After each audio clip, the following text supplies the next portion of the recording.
WasteWater Dam presents wastewater math calculated with Excel spreadsheets. As a new service of ESDLT's Environmental Academy, environmentalacademy.com. Today's example, calculate conversion of acres to square feet. Today's problem reads, convert 12 1/4 acres into square feet. So we have a standard conversion problem that is often required in wastewater certification exams, where we're actually dealing with square feet and we'll have to convert them into acres. This problem is a little bit unique because I'm using a little trick in Excel, and I'm using whole numbers, and I'm using a fraction in the number of acres.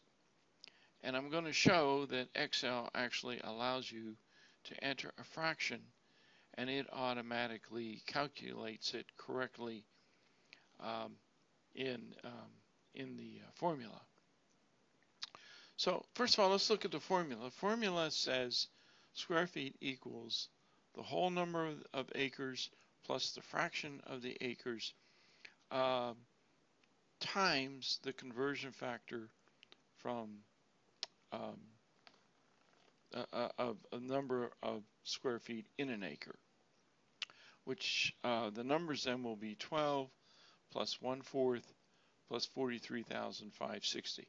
Now, if you're using your calculator and you're not using an Excel spreadsheet, or if you just want to check this conversion here of fractions, you can just take the fraction, which is 1/4, you take 1 divided by 4, and you get 0.25.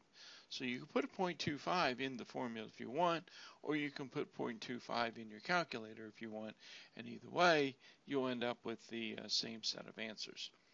So let's slide on down and see how this looks in an Excel spreadsheet. What you can do is you can actually go to a blank spreadsheet, put your cursor in C1, you can type in this description, convert acres into square feet. You can put your cursor in A1, and you can actually format it as numbers with 0 decimals, commas for every 1,000, and then you can come back into the main page and you can just format it as bold and centered, and then you can go up to A1 address bar and you can type in this formula. Equal sign open parenthesis 12 plus sign open parenthesis 1/4 to close parentheses multiplication key open parenthesis 43,560 close parenthesis, and then you can simply hit enter, and then in A1 will be your answer, 53,610 square feet. So that's the answer, and I hope you found this to be useful and helpful. If so, please subscribe to my YouTube channel. I also urge you to participate and interact. You can do so by going to my website, environmentalacademy.com. You can select the email drop-down window. You can click on that and select one of the options. Then you can fill out the form and submit it, or you can submit a question by sending an email to the email address actually on the website. But in any event, thanks for listening, and see you soon.